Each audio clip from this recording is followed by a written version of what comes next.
So this is our first sighting of a car you can't see because the windshield's really fuzzy.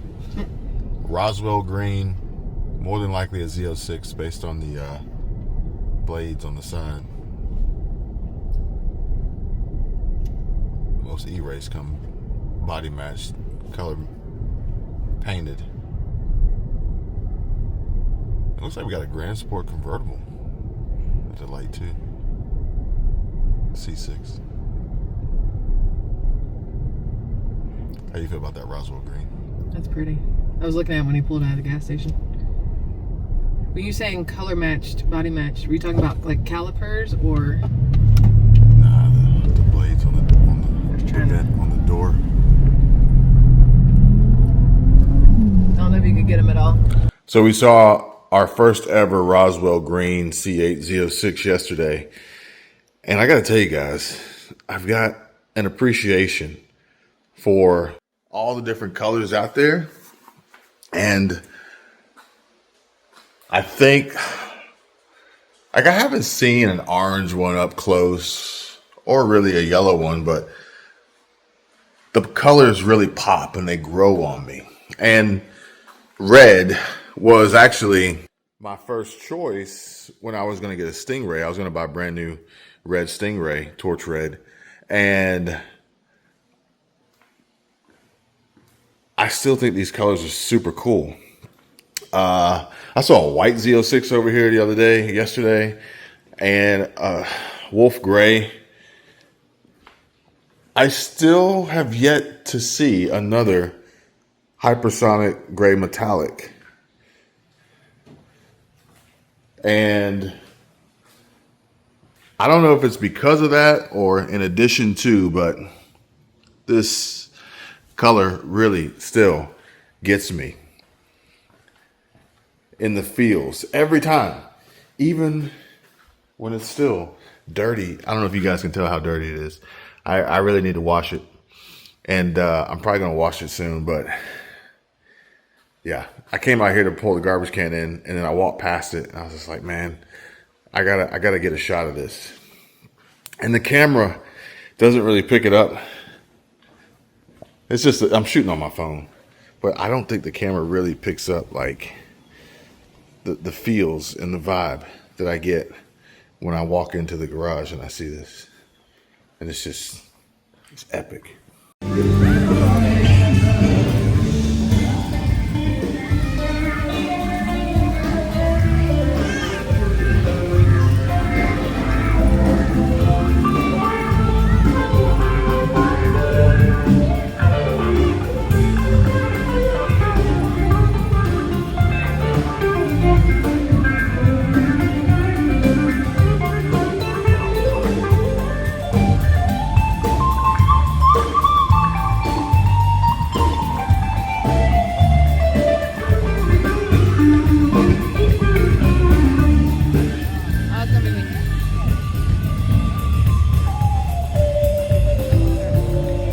Mercedes E-Class looks about the size of what an S-Class used to be.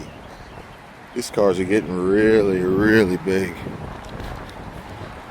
Besides the new design on the taillights, I think it's a good looking car. Obviously the interior doesn't have the same space as an S-Class, but those taillights, I'm not feeling that. A little cheesy, a little childish.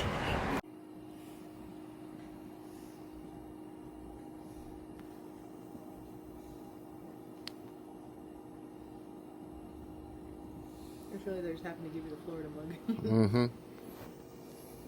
Wasn't even on purpose. He's coming out of it. Okay. We're doing coffee and a fire.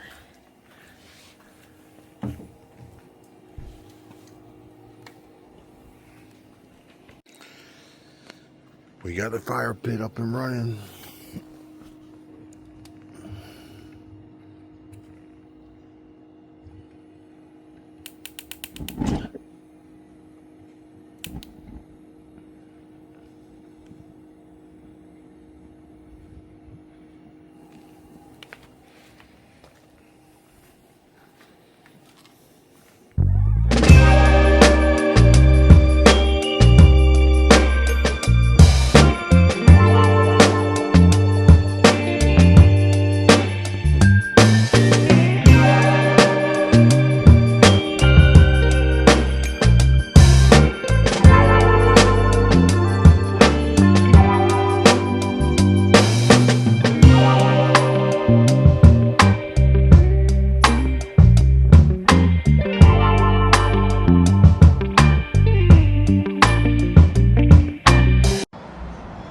We got a damn good spot here. I guess perks are getting here 30 minutes after they open. But I don't know if this is actually gonna come through in the right exposure, but damn good spot.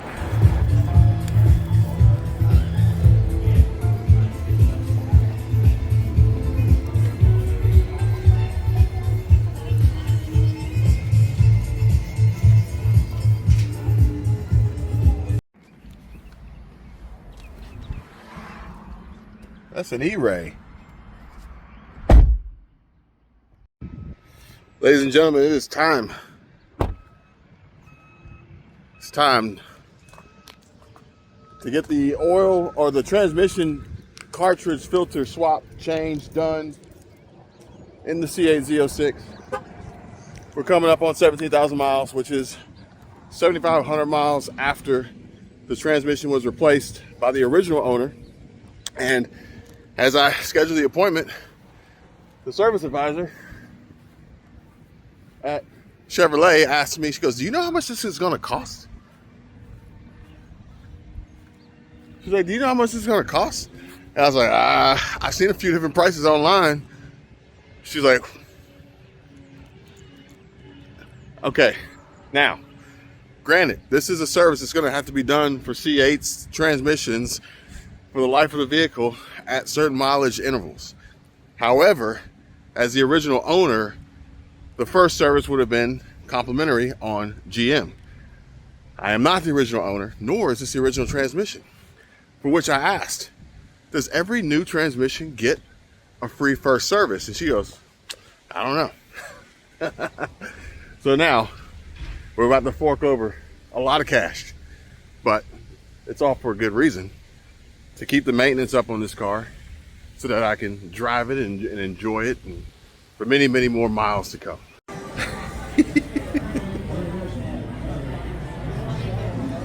You're so salty.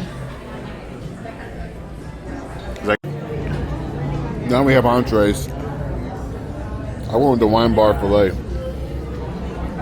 You got a Caesar with shrimp. This is a crack. There's a chip. It's actually crazy because this Expedition we got, it's got 27,000 miles on it now. Man, we've been driving the piss out of this thing. But this chip in the windshield we got right at 500 miles. And we were coming back, so we just bought the truck and we were coming back from New Orleans. And we're on the interstate and a rock chip flies up and hits the windshield. It chips the windshield, so we get back. I call Safe Flight, which I found out at the time that Florida, in theory, you're allowed 2 windshield replacements by your insurance company every year without penalty. But in my experience, whenever you call your insurance company, they charge you, no matter what. It may not be immediately, but they charge you at some point. So we just paid Safe Flight out of pocket, had the chip repaired. It was the worst repair that I've ever had done on a chip. Not because Safe Flight did anything wrong. It's just that it just wasn't, they weren't able to really, they basically were like, I don't know. Like it may hold up, it may not. And so fortunately, in theory, what we paid towards the chip repair would actually go towards a windshield replacement if we chose to have the windshield replaced by Safe Flight. But I don't know if there's an expiration date on that because that was over a year ago probably. But here we are, 27,000 miles or 26,500 miles later, having been through a few different temperature cycles and seasons, and sure enough, this cold weather is wreaking havoc on this chip repair, and it's getting worse by the day. So it's only a matter of time before we have a crack across the entire front windshield and it'll have to be replaced. Now, I'm not going to replace it with some of that cheap junk that I see being used out there. There's a big problem with that. So we're going to go back with OEM Ford glass, which I'm also hearing isn't that great because ever since COVID, things have changed with supply chains. But be that as it may, that's where we stand, and I see myself in the near future spending several hundreds of dollars to replace a windshield. Yeah, so there's that. Now, if there's only a way to protect the windshield like there is the paint. And I'm a huge fan of PPF, which now may not be the best time to show it, but we actually put PPF on the hood, on the fenders, the bumper, and I think up the roof. Maybe up the roof. I know we got this line here, so we got the A-pillar, we got the mirror caps, and we also have been hit by a rock or something that put a hole in the PPF right there. Fortunately, we had it. The paint was saved and no chip, but I think it got a dent because of whatever hit it, which is crazy. And this isn't the ideal weather to show because there's no sun, it's overcast, but one thing that really started it was the fact that I didn't want the B pillars and the back, I don't know if that's a D pillar or not, but to get all scratched up like normal, especially how my Porsche Macan looked by the time I got rid of it. And so we had these PPF'd as well. So, you know, when the sun is out and it rides by, you don't see all those crazy spider webs and swirl marks in it, because this goes to the car wash all the time. And so we had the front PPF, those pillars PPF, the ones in the back as well, and then we had the whole thing ceramic coated by Ceramic Pro. Oddly enough, this station says we have diesel, but every time I've come here, they've never had diesel. I don't know, maybe it's just this pump. Nope, that one doesn't have it either. So I don't know what the diesel situation is here, but they don't have it. No fueling issues with this vehicle. I've also never had any fueling issues with my C8 Z06, but apparently the stop sale has been lifted, or so I've seen. There's a lot of clickbait going on out there, but I've also seen people picking up new C8s, so or at least Z06s for that matter. So I don't know, but I'm gonna go ahead and rinse this wheel off.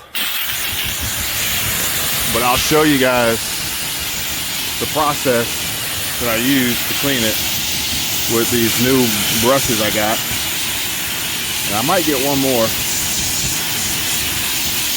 to get that one little fine little, that little tight little spot right there.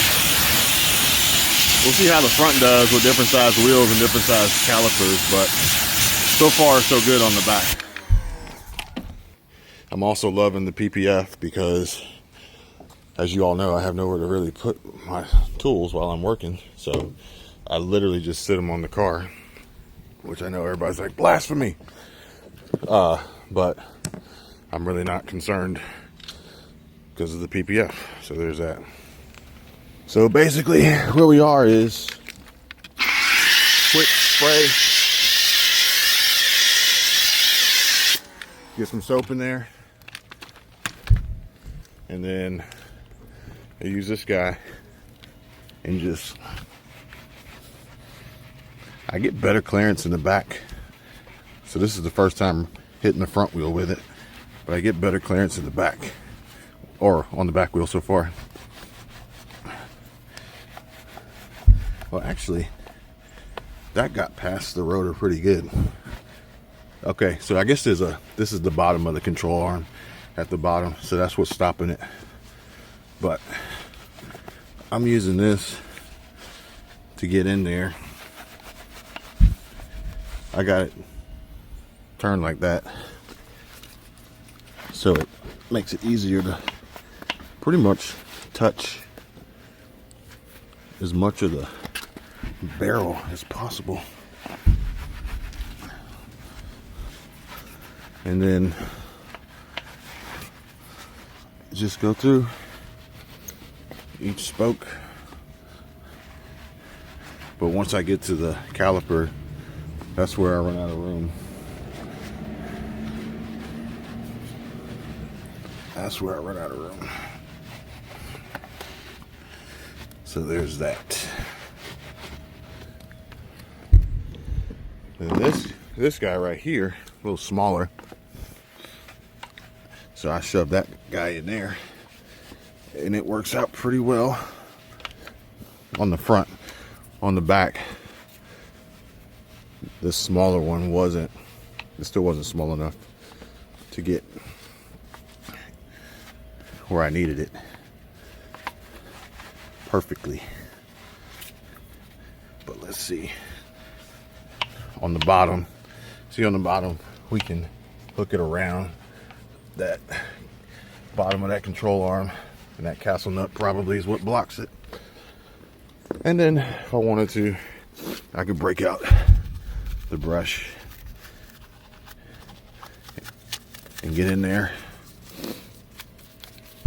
knock out the rest of the wheel. But odds are I'm just going to use this brush for lug nuts. And when I go to wash the car and I break out the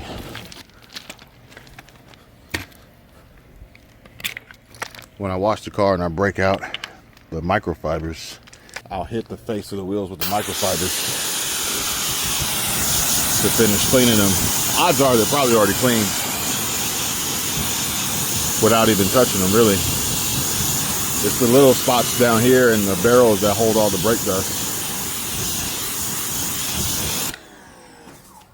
And that's pretty much it. This wash really needs the wheels to get clean, so that's what I'm doing. These are unclean in comparison to having been cleaned.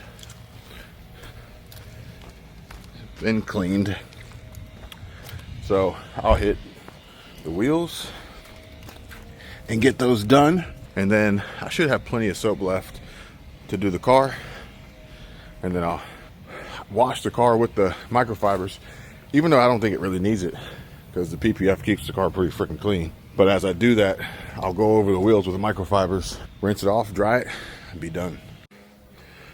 Now I gotta take these to the laundry room and prepare them to clean them and wash them for the next use. But I got a nick on my wheel, and I'm not sure if this is from the brushes or if it's just from normal wear and tear.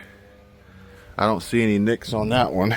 I don't see any nicks on this one, which I think it would be kind of hard to nick the wheel with a brush. I knew that there were nicks on this wheel somewhere in there, but I'm not seeing them right now. So yeah, I'm not entirely sure if this just happened or if it, it's just from driving and shit hitting the wheel out on the road. But I'll get some touch-up paint, and kind of is what it is. I ain't gonna cry about it, but I gotta sneak this inside the house. I can't drip this dirty water inside because she will be pissed.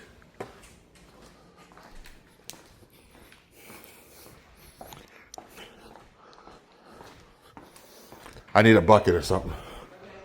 Not right now, but in the future. So I'll wash these later. All right, we're all soaked up. We're gonna let this sit for a little bit, and then I'll hit it with the microfibers, break out the blower, which I can't remember if I showed you the blower or not, with the new nozzle protector on it, but here it is. This battery should be charged. I got another battery charging. This is how much soap is left after 4 wheels and then spraying the car. This is a different soap. I was using Chemical Guys at first, ran out of that pretty quick. Then I got this double black pearl. It's more watery. The Chemical Guys is pretty thick. This is pretty watery, but I'll probably just use a little bit more of it with the concentrated mix and blend, and I'll be cool with that. And I'm gonna look and see if this is a common problem for black C8 wheels getting chipped up, what the solution is, or if I need to go buy chrome wheels or something. I'd say we are clean enough. We are clean enough. And I made it through drying it with one battery before it started getting weak. Found a little bit more soap down here, and there's a little bit of soap hidden in there, as you can see there. So before I take it out again, I'll just hit it with like a quick detail and get it all buttoned up. Get the wheels. I hope the wheels are dry, because if not, the rotors rust and then they turn orange when I drive it. But that's where we're at for today. Next time, get an interior clean and a vacuum, because I ordered a vacuum off of TikTok, this new shark vacuum that everybody's talking about. So it'll get an interior clean on the next one, but I just wanted it to be cleaner for me to drive it, but also, ironically, for me to drop it off to get service.